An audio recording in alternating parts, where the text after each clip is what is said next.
Black woman.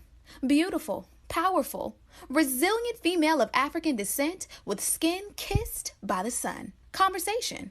A talk, especially an informal one between two or more people in which news and ideas are exchanged. We love being black women. Black women are ambitious. Black women are confident. Black women are diligent. We are tenacious. We walk out of our houses put together. We are many shades and personalities of fabulous. But we as black women don't talk about our dilemmas, current events, and what's going on every day that affects us. So, we created this podcast as a way to laugh together, cry together, and have an open conversation about life as black women. Oh, that's deep. Black Women Conversations.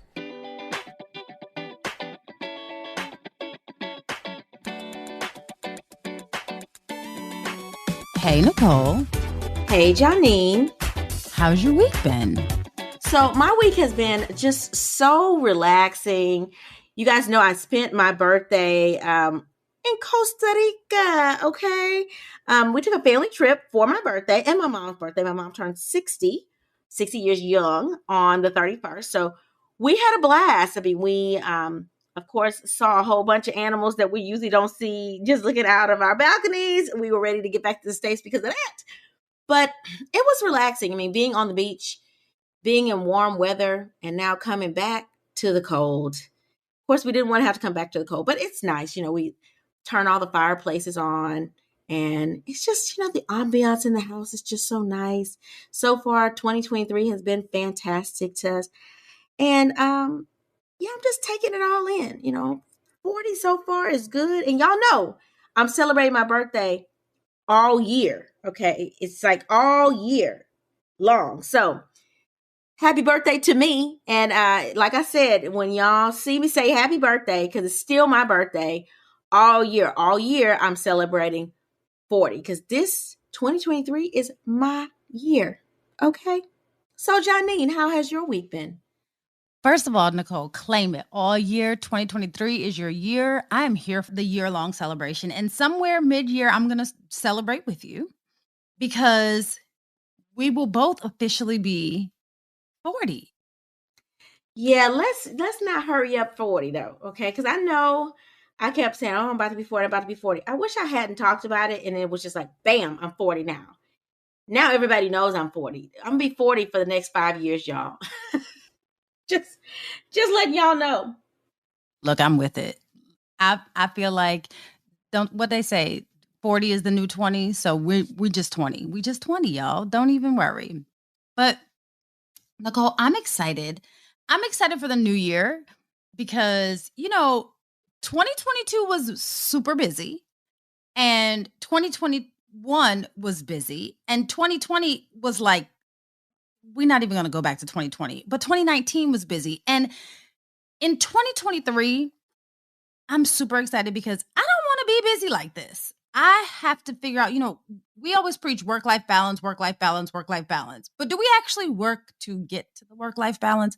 Girl, there's a lot. There's a lot that's been going on. And now I'm excited for what 2023 is going to bring. Kim gave us some info, some insight as to what 2023 is going to bring. But I am prayerful that it's going to be peaceful and happy and joyous with no big complications or problems. I'm just going to speak it into existence. We're a few days in, so we're just going to speak that into existence. I'm going to speak that into existence and just reflecting briefly when you were talking about 2022. I mean, 2022 was a rough year for me. It was just rough. 2021 was rougher. 2020, I wish we could have just like thrown it away. I mean, the last 3 years, y'all, besides this podcast and Pregnancy Pearls podcast, I mean, there wasn't too much good to me that came out of 2020 and the pandemic. I mean, it did give us some time to get to know ourselves. And I think some people needed that, right? Some, just me time. Like you can't go outside because guess what? Outside ain't open. You had no choice but to reflect and actually figure out if you liked yourself or not.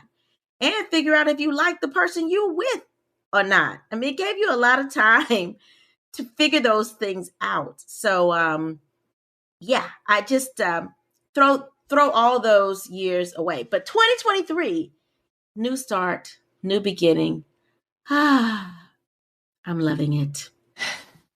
So I don't want to breeze over the fact that this podcast has really genuinely helped us get through the past 3 years almost. I mean, we're here. I mean, January would be year 3 since the pandemic. So it's really helped us get past. I don't know if the listeners realize it or not, but we've been relying on y'all to keep our sanity, not not because we're like, oh, we want to be podcasters, more because we were like, girl, we need to talk. And we felt silly just constantly talking to each other. And we figured that other people need to talk. So we talk to y'all. So thank y'all for being our therapist, kind of pseudo therapist. So now that we know about your week, Jenny, I wonder how our listeners have been doing this week. I'm sure they've been doing great. Y'all, we hope that you all are enjoying this journey with us. And we hope that at this point, y'all have shared it with your friends. You've rated us. You've given us a review. And we hope that you've subscribed at this point. In 2023, we are going to share the conversation with our friends. That should be our New Year's resolution. What do you think, Nicole?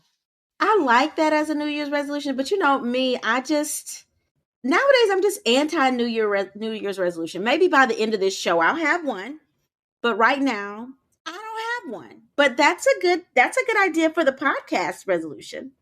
It's funny because I thought the same thing. And we both agreed that this conversation was going to be about realistic resolutions. That's what we told ourselves. That's when we put when we were doing our show notes, y'all, we sat down and we were like, on this day, we are going to record about realistic resolutions. And I struggle with this, Nicole. I'm not even going to lie to you. I struggle with this. But like you said, by the end of the podcast, we will have some resolutions, some realistic ones. All right, Jenny. So I guess that's on your timeline this week. Actually, Harry and Meghan are on our timeline this week.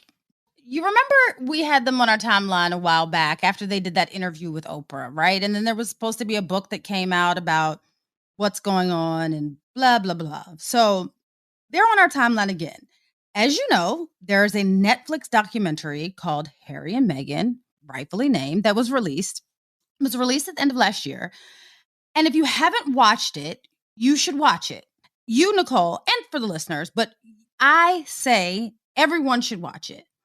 You know, before I watched it, I saw some of the feedback online on social media, which is what sparked me to watch it, and my husband, of course. But that's what sparked me to watch it. And after watching a couple of episodes of it, I realized that there's a reason that this particular documentary is the biggest documentary on Netflix. So first, I kind of thought it was because, it's the royals and we have this incessant need to like follow them and obsess over every little thing that they do and monitor their every move. But I honestly believe that this particular documentary is doing so well because it gives a genuine look inside of not only their lives, but the struggles that they have. And it gives us a different side of them. It gives them humanity. It gives the royals humanity. So think of it like this, Nicole. The interview that we talked about before with Oprah, that was kind of an appetizer to this entree because this documentary goes deep into all that they were going through in a very tasteful manner. So I will say this. There are some people who are coming out and, well, most people, I would say, are coming out and showing their support and saying how proud they are of Harry and Meghan for telling their story.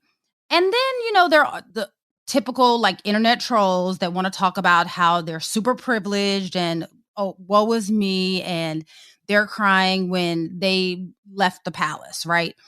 We're going to ignore the internet trolls. We are understanding, if you watch it and you have 2 bits worth of sense, you will understand that there are things that these two went through that we will never be able to comprehend because we will never be in a situation, or most of us won't ever be in a situation like this to understand what they were going through. So while some people want to say they're ungrateful and because they're complaining, when you really sit back and look at it and not look at it from the lens of they're the royals and look at it from the lens of they're human, it kind of gives you a soft spot in your heart for them. Personally, I'll say this. I support them. I support the decisions that they've made and how they've spoken out about the institution. I respect them and all of those who helped them. So there were a lot of people who helped them. Like a ton of Meghan's friends helped. Oprah helped. Tyler Perry, we know they lived at Tyler Perry's house for a while.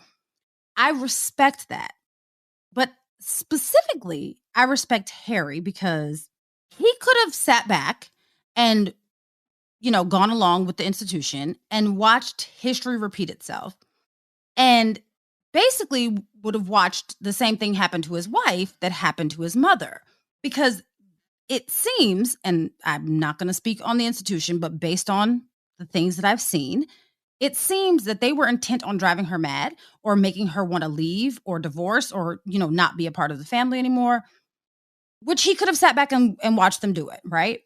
But he didn't. Instead, he said, let me be fiercely protective of my family. And he has. He is stuck by the decisions that she's made for herself, as well as made good decisions himself for their family. So I support them. I support him and her and their union because I can't imagine what it would be like, right? So Nicole, I'm sure you're probably sitting here like, girl, we talked about New Year's resolutions. What does this have to do with New Year's resolutions? You're probably like, girl, how do we get on the Meghan and Harry's train from resolutions? So I'm not going to go too deep into the documentary. I don't want to provide any spoilers, but I think that one of the things that's public knowledge is that Meghan was going through some legal issues or a legal battle between a media outlet / tabloid, whichever you would like to call it. Either way, you know what I'm talking about. And her, and basically like the institution and her. It was a struggle, right? Well, in this doc, they break the whole legal battle down, which I didn't realize, Nicole, that it took years, right? So it wasn't, a couple months. It wasn't like over a year's time spent. This took years for this legal battle to play out. But it wasn't the legal battle that stuck with me. It wasn't even the story about the legal battle or their story that stuck with me. It was something that was a very minute piece of this story, right? And she said that, basically she expressed this when the legal battle was over. She said while she was going through it, they celebrate New Year's Eve with one of their friends. And one of their friends in particular says, it's one of Meghan's good friends, she says, they say, every year they go around the table and everyone has to say a word. And the word is what your word of the year is going to be, right? So the first time that her friend did this, during this legal battle, she asked her, well, what's your word of the year? And she said, the first year she thought, and she said, my word's not resolution, because she, again, was referring to this battle. And she said, that's not my word. And then she thought, well, my word is peace. Peace. It has to be peace, because all she wanted was peace. And then she thought to herself, well, I can't have peace without truth. So her word then for that year, that first year, was truth. So then she came back to this again and she said, then the next year she got the truth, right? Like she got some truth. There was some truth out there. She had interviews. People were listening to her. They weren't, just blindly following the establishment or the institution, as they call it. And she said, well, I finally, people were finally knowing truth, but she still didn't have peace. So then she said that her word that next year was peace. So then she said, but part of that peace was reclaiming and getting back to those relationships and those friendships that had anchored her through. So I thought that was really important. And here's why. Like you, Nicole, self-admittedly, we don't have New Year's resolutions, right? Like, what is it? Like, what am I going to lose weight? No, I'm probably not. I'm probably still going to have the same habits that I had before, right? Like, am I going to not do something? We all have this like fairy tale idea of, hey, this is what a New Year's resolution should be. But I think that this resonated with me specifically because each year I come up with something, right? Like each year it's a thing. It's a change of habit. It's a change of behavior. It's a change of appearance. It's a change of something.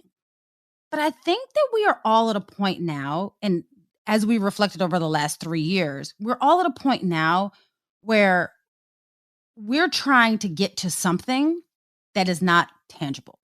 It's not something that we can hold on to. It's not a number on the scale that we can look at. It's not something that we can track or check a box off for. I think that we're all level setting. And I think that we've had a very trying last few years, right? Like we talked about this, like it's been trying. Like we went through a pandemic. And honestly, Nicole, if we're being honest, and you and I have talked about this before on this podcast, our generation has been through a trying lifetime, right? We've had everything from wars to major natural disasters to recessions to political unrest to a pandemic. I mean, what other generation can say that's currently alive, I would say, what other generation can say that they've had this much stress by this point in our lives? I don't know another one, right?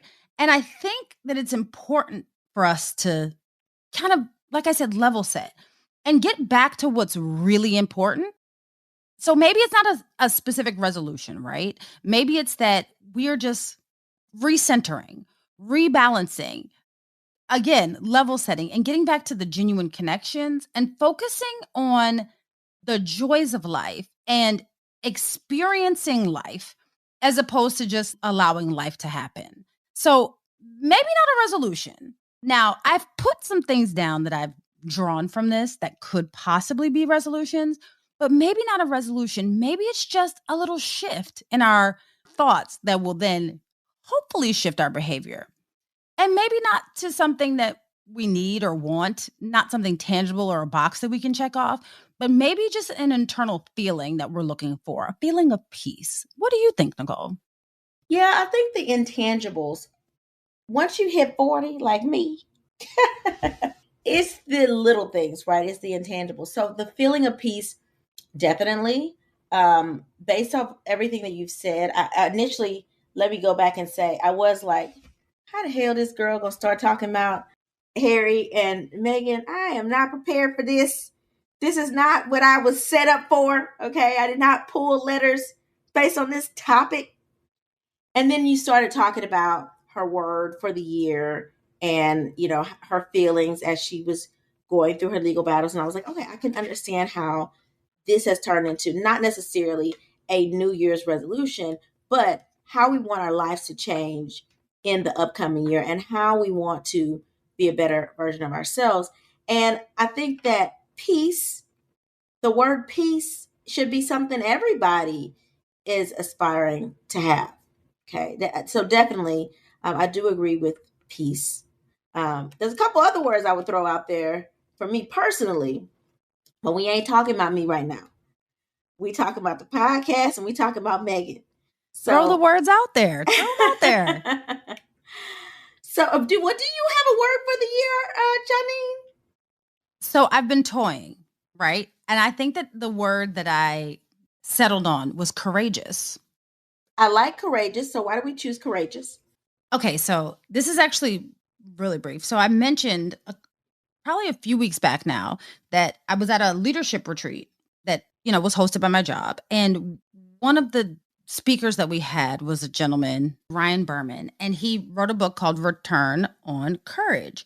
And I say that because courageous encompasses so much. Like it encompasses you being able to speak out or change or be different or, you know, just setting yourself apart. It doesn't necessarily have to be something that's like, I'm going to go do this thing, right? But like just standing on your morals and being confident in that. Like, what do we have the courage to do or not to do, honestly? So I think that's the word that I'm settling on. I like that word. So my word for the year, and I have thought about this even before this Harry and Meghan thing, because like I said, I'm not really that big on New Year's resolutions because, you know, listen, we got stuff to do. Like, you know, we got to be able to pivot. And I can't foresee what my life is going to look like in 6 months to a year. So I'm constantly pivoting. So I can't do the whole New Year's resolution, but I can do the word of the year. And my word is resilience. I like that word. And from old Oxford Dictionary, y'all know the paperback dictionary you used to have to carry around in school. It was red, black, and white. I know y'all know it. Oxford, okay? Resilience is the capacity to withstand or to recover quickly from difficulties, toughness. It's also the ability of a substance or object to spring back into shape, elasticity. And y'all, if you were a fly on the wall and knew the things that I've gone through in 2022, okay, I have no choice but to spring back. I have no choice because I have withstood a lot of BS, okay? And so resilience is my word for this upcoming 2023. Because y'all gonna watch how I work this thing out. Ah, y'all gonna be like, oh my God, her life took a pivot, but she's still there. Nicole, I have to just tell you this one, like, I think things happen for a reason, but this one, like, little blip in the radar right now, right? So your word is resilience, right? And I just told you that my word is courageous, and I told you why, right? So to tell you what happened in the seminar in this particular guy with Ryan. So Ryan went around and asked everyone, like, well, what kind of animal are you? Right. So I couldn't think of an animal. I could only think of characteristics of myself that I wanted to put in an animal. Right. So I pulled out my phone and Googled what's the most resilient animal that there is. And it's called a tardigrade. It's Tardigrade. Not sure how to pronounce it, but it's considered a water bear, right?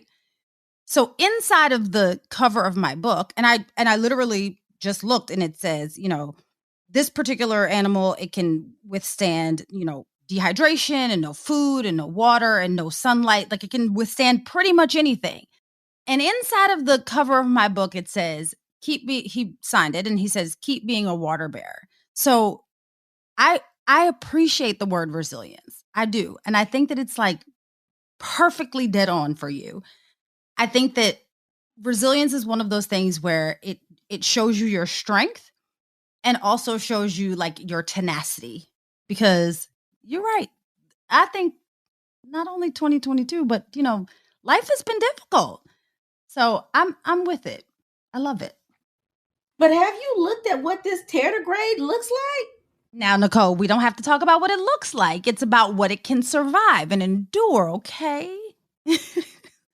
It doesn't look like a water bear. It looks like like something that you should look at under a microscope, no? But it looks like a pig with many legs or something like that. It it looks okay. But it's been around in existence and has not gone extinct since 1773. So, what does that tell you? Let me make sure I'm not in waters where these things are. All right, Janine. So now that we've said our words for the year, are we ready to talk through some of these letters regarding realistic resolutions? Let's do it.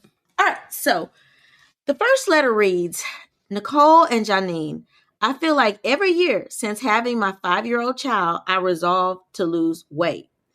Every year, not only have I not lost weight, I've added a few more pounds each time. So now, instead of just needing to lose my little pooch and 15 pounds, I need to lose more like 30 pounds. In 2022, I adjusted my diet and started going back to the gym. I've lost 20 pounds, which is how I now only need to lose 30 more. Yeah, it's sad, but my weight has just yo-yoed after doing fad diets. So instead of making weight loss my New Year's resolution, I'm making getting the body of my dreams my 2023 resolution. And that starts with a mommy makeover. I'm tired of living with this body, but my husband really doesn't want me to get it done. He thinks I should continue just working out, but I don't think he understands how unhappy I am with my size and how things hang the way they do now. I'm thinking about getting the mommy makeover without, quote, his permission, end quote. Am I wrong? Should I not get the surgery and respect my husband's wishes? Ladies, what should I do? Sign, Sarisha.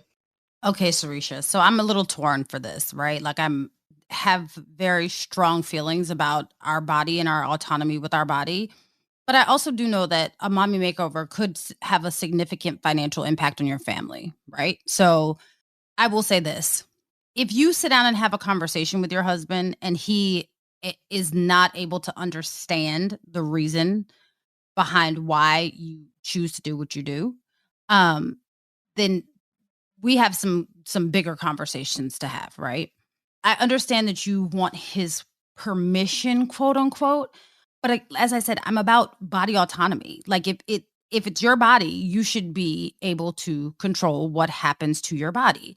Now, having said that, this is an elective surgery, right? So, I mean, your husband's concerns could be everything from the finances of it to what the outcome may be. I mean, you've had kids. He doesn't want to be a single father. I mean, there are a lot of concerns. And I think that you all should sit down and put on paper what the concerns are that he has, and you acknowledge and validate his concerns, and then tell him what the concerns are that you have. And hopefully he will acknowledge and validate your concerns as well.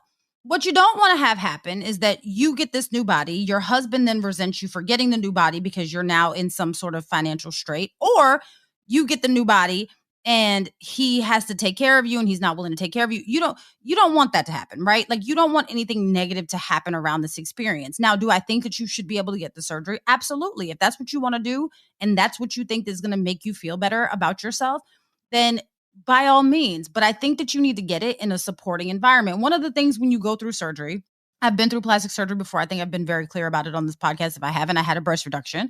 So before you go through the procedure, they will tell you, they will ask you, do you have a support system? Because there's going to be someone that has to help you get through this. Because you don't just have surgery and voila, you bounce back and come back like, looking like Halle Berry. That's not how this works. There's some recovery that you will have to do, and someone will have to assist you in said recovery. And what you don't want to have happen is that you have this surgery, your husband doesn't know, he's not there to support you, and you trying to do things that you're not supposed to do because you were out here being grown. We don't want that. So sit down with your husband, have a conversation, put everything on the table. And then at the end, if you all don't agree on it, that's when you have a conversation with him that goes something like this. I respect your opinion and I love you and I respect the fact that you're the head of our household. However, this is my body and I have autonomy over my body and I don't feel comfortable in my body because of the way it currently looks. Now, from that conversation, I'm sure that your husband is a very understanding man, and he will probably say, I get it.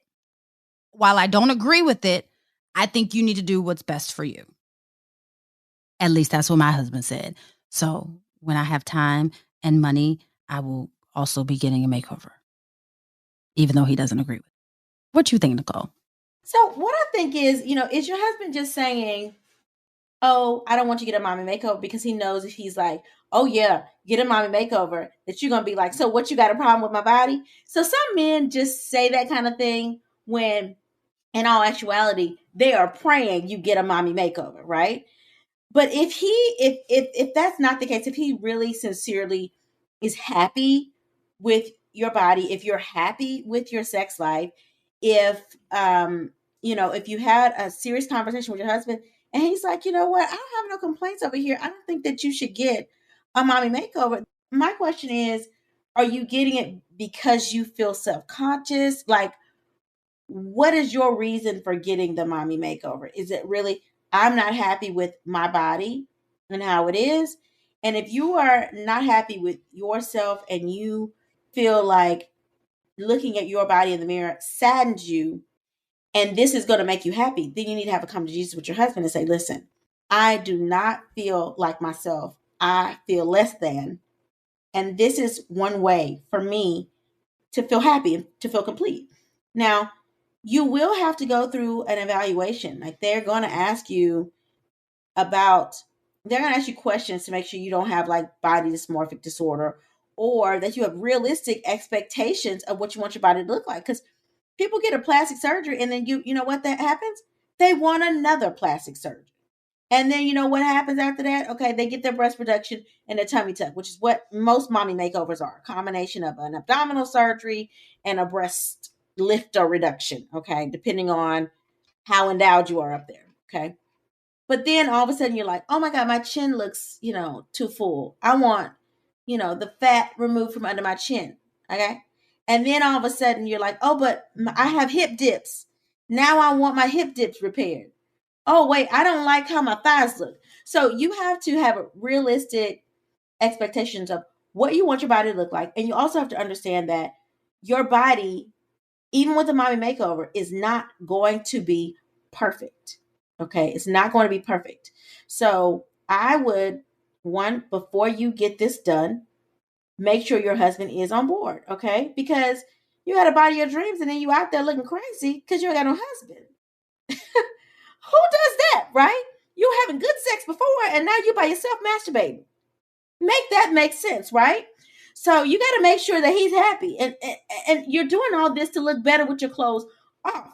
Because with your clothes on, we can suck and tuck and, do all kind of things to make us look good in clothes, right? So you're doing all these things to look better with your clothes off. But the only person seeing you with your clothes off, well, should be the only person seeing you with your clothes off are you and your husband. If he's saying he's happy and you're not happy and you can get surgery to get happy, which is going to make him unhappy and leave, well, we got a problem there. Okay. So we have to deal with why do we really want surgery?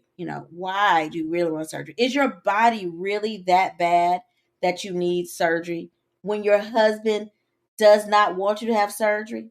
And what exactly are you trying to get with the mommy makeover? Are you trying to go from double D to a B cup and that's why he's complaining? Like, help us break it down. Like, what exactly are you trying to get done? Okay. Because if you're trying to get something done that he doesn't find attractive, then your sex life could suffer, or your husband could leave and your sex life really gonna suffer. Okay. Not saying you can't find another man, but if you like the man you have, you might want to keep him happy and keep him there. But why? And then even if he says, okay, babe, I understand that you want a mommy makeover, I would encourage you to go to some counseling just to make sure that if it is that you need a mommy makeover because you feel like you're not enough, or you feel like you're less than, or you feel like you're so unattractive, is there something deeper there? Like, are you going through depression? And I'm not saying that everybody that gets a mommy makeover has depression. Not saying it at all. It may be one coming my way in 2023. But is it that you have issues with the size of your breasts? Are you having some medical problems? Is it that, hey, you just want to look better, but you understand you still look good? Or are you really counting on this to lift your spirits? Because you're counting on a surgery to lift your spirits, you're going to be disappointed. Okay. So I would get down to the deeper root, but I would not, and I repeat, I would not go get an expensive surgery that my husband's already said I don't need just because I wanted it. And then I also want to know, in addition to you talking to him about why you want it, why does he not want you to have it? Would he agree that you should have it if y'all had $50,000 sitting in the bank? Is it finances that makes him not think that you are ready for this surgery? Because it's going to take $15,000 away from your household when you get a mommy makeover. So you do have to ask yourself, is it the finances that he's worried about in terms of me getting an elective, as Janine reminds us, an elective surgery? Elective means you don't need it. That's not helping your life. You do not need it. Elective, okay?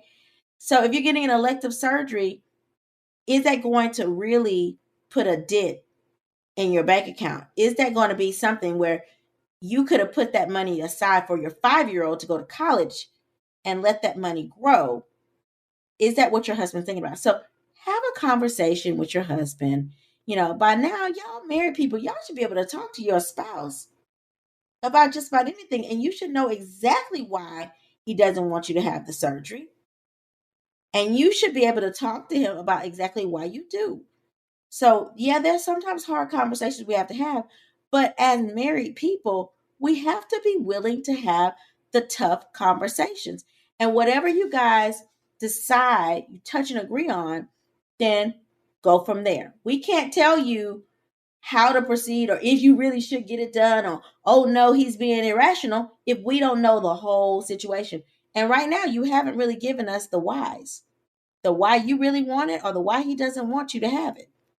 So we need that information to be able to figure more of this out. But don't ever take money out your household. Not that much anyway. You're not talking about going to buy a new color TV. You're talking about going to get a surgery.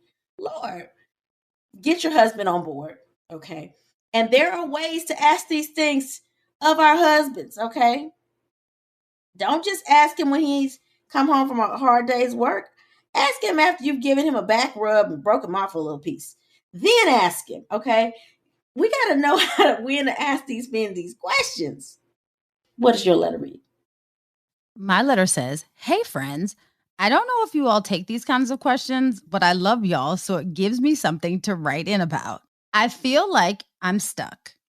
I don't want to go another year feeling this way. It's weird because I have a beautiful family that I love. My husband and my 2 boys are amazing. I have a great job. I'm happy and healthy, but I still feel stuck. I feel like I'm doing everything I'm supposed to do, being a good wife, a good mom, a good friend, a good coworker, etc. I feel like I've accomplished everything that I wanted to, and I've checked all of the boxes, yet I feel unfulfilled. I feel like I'm not showing up as my authentic self. If I'm being honest, I'm not even sure I know who my authentic self is. Ladies, how can I find myself and show up as myself in a world so I don't have to go through another year feeling stuck? Love y'all, Fallon." Okay, I'm so confused by Fallon's letter. I feel Fallon's letter brought out a lot of emotion because I'm confused. I feel bad for her. I empathize with her as well. Rewind for a minute and just correct me if I'm wrong. Fallon feels stuck. She feels trapped. She feels like she's not being herself or living out loud.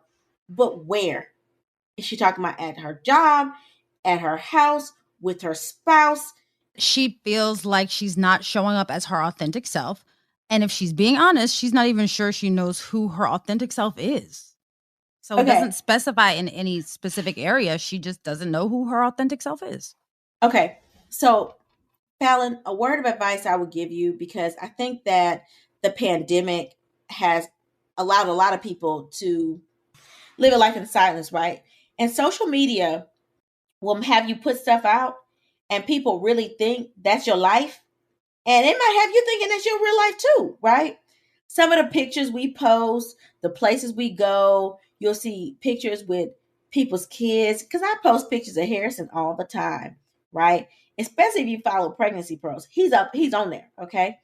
And he's the cutest thing in the world, right? But it doesn't give you a glimpse of like the 5 tantrums he had, like just 30 minutes before I took the picture, right? And I say all that to say Instagram and TikTok and all the other social media platforms, 99% of the time is not people's authentic selves. It's not. It's just a snippet into our lives. And if you are somebody that's young and you're single, you can put out there what you want people to see. And if you're only putting out something that's not authentic, meaning you're not putting the good, the bad, the ugly, and you know that you're not, and you have yourself believing that this is perfection, and other people that are around you believing that that's your idea of perfection, and you are not expressing yourself to anybody, and you're not sharing your struggles with your closest friends, then yeah, you have put forward some just awesome interpretation of yourself, which is not 100% true. So, here are my on the fly tips for that. Number one, you might have to give yourself a social media break. Okay. Back away from Instagram, back away from TikToking. Okay. Because those platforms will make you think that you are competing with other people when you are, in fact, not. You're only competing with yourself. Okay. And realistically, sometimes you don't even have to do that, right? Today, I took a shower and that was it. I watched church online. And I did good for myself today. I didn't try to do a thing today. I was not on social media at all today. Okay. Why? Because I did not feel like it. And so you have to realize, what do you feel like doing and what do you not feel like doing? Who are you and who are you not? And some of that, if you don't know who you are, you can get lost in social media very, very quickly. Okay. So I will take a break from social media. That's number one. Number two, I think you need some counseling. You know, betterhelp.com /OTD to get 10% off is not just a gimmick. Okay. Those are licensed therapists and you can really get some counseling. And I really feel like everybody needs a counselor, myself included. I've had a ton of counseling in my adult life. I wish I would have had some counseling in my childhood, but I didn't. But either way, I've had a ton in my adult life. And you need somebody that can help you talk through your own insecurities, talk through who you really are and what you really want. Okay. And sometimes that's a counselor, and sometimes that can also be a life coach. A life coach is a good person that can help you focus on what you want your goals to be, what you're actually good at, and what you're not good at. And how do you say no to the stuff you're not really good at? And how do you do things to make what you are good at continue to grow and thrive? Okay. So therapist and or a life coach. Okay. Those are the three things that I would do. Okay. Now, I don't know what your beliefs are, but I believe in Jesus. Okay. I don't even want to say Jesus is who I believe in. And I always encourage people to develop their prayer life. Okay. Me and Jesus are birthday buddies. So we click tight. Okay. I encourage you to also become click tight with your maker so that you can feel comfortable praying about your situation and knowing once you pray about the situation that it is done and you can move on with your life. Now, I know we're not on here to go to church, and so I won't take you there, but I do believe that it's very good and it's healthy to have a strong spiritual life as well. Okay, that's helpful because people don't care about you. Okay, everybody has their own thing. You know, I'll call up close friends and want to vent about what's going on with me, and guess what? They got stuff going on too, and so they're listening, but then they're feeding back to me, and so I'm listening to them. But I may not need that right now. Okay, I need somebody that can just listen, take a moment, and just be quiet. Let me sit and rationalize what's going on and how I'm going to make my next move. And people can't really do that very well. Okay. But if you have a spiritual life, you know how to meditate, you know how to pray about that thing, and you know how to find inner peace with whatever situation you're in. So I would also encourage you to develop your spiritual life. Those are my tips based on what you have said. I am a firm believer in all four of those things that I have told you and encouraged you to do. I think that this year you should resolve to gain some clarity and make sure that you focus on who you really are and don't let anybody else define who you are. So I think that as I get older and more mature, Nicole and I agree more because she's the mature one. I tend to be the petty one, but I agree with Nicole on this one. The first thing I thought was, please get off of social media, because this feeling, I've heard it from a few of my friends very recently, this feeling of like inadequacy or uncertainty. It seems to have come out of nowhere, where these people were high functioning, high performing, high, like, they have everything that one would think that, would be ideal in someone's life, yet they're not happy. So this idea of like peace and happiness and fulfillment and showing up as your authentic self, that comes from within. And if the noise inside of your head is too much for you to hear and understand what it's saying and guide you in the right direction to be your true authentic self, then we need to clear up some of that noise. And the first thing that I always do when I need to clear up some noise is shut off social media. And text messaging and emails can be added to that. We always, want to give social media a bad rap, but sometimes the people that are in our corner, so to speak, and I'm doing giant air quotes as Nicole can see, but for the rest of you all, we want to like hang on to these relationships, and sometimes they're draining, right? And sometimes the checklist itself, I saw in the letter, it said you checked all the boxes, but sometimes the checklist itself is just noise. It's this constant idea that we just have to do the next thing and we can't turn our minds off. And it's, while we have access to everything at the tip of our fingers now, it's also it's a blessing, but it's also a curse, because if we don't know how to put it down and not have it at the tip of our fingers, we can get this noise that's clouding our thoughts so much that we can't really focus on what's true and genuine and what we really need to be doing.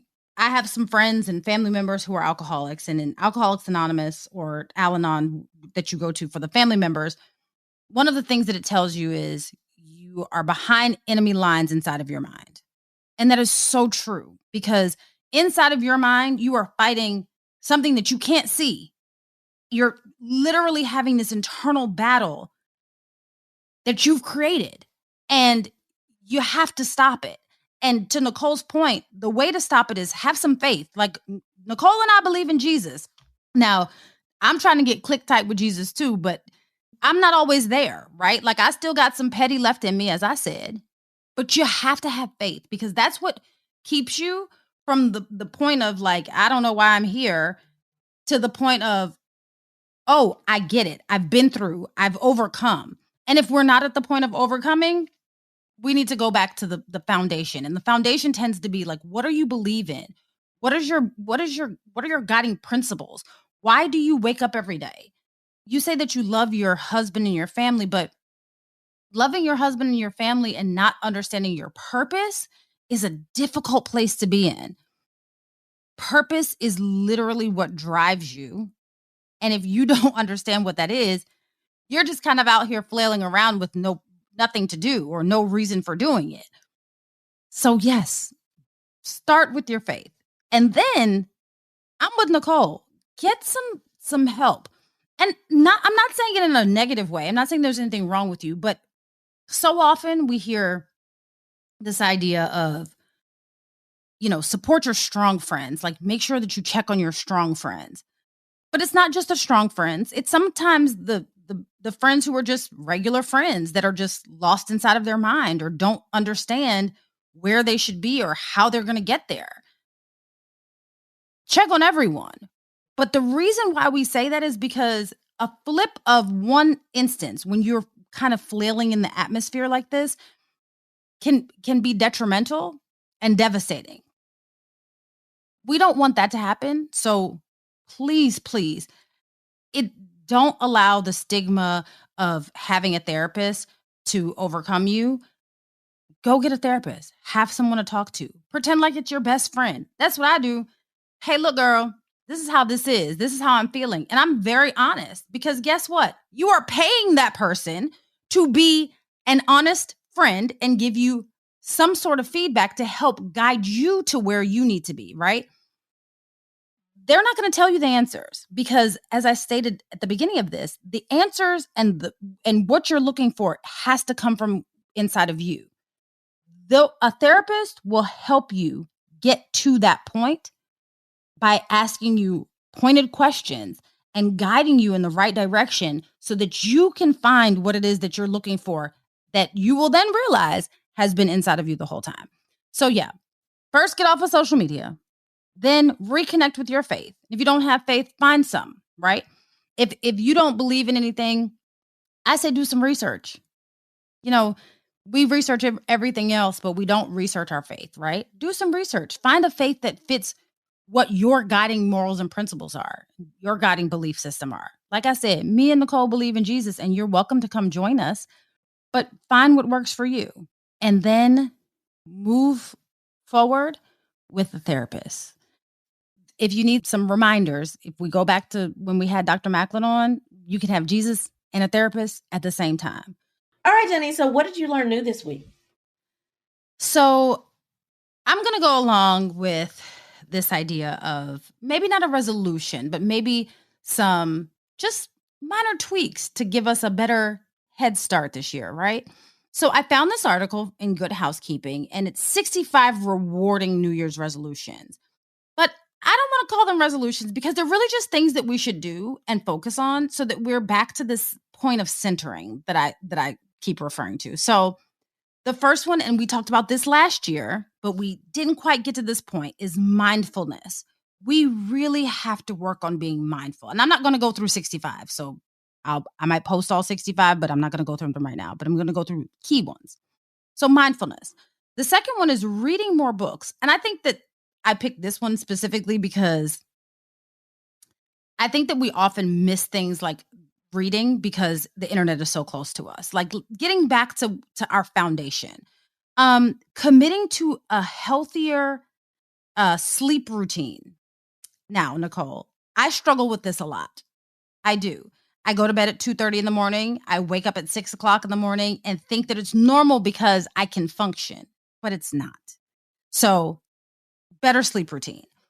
Join a club. If you are not a member of an organization or there's nothing for people to just hold you accountable and to check on you, join one, right?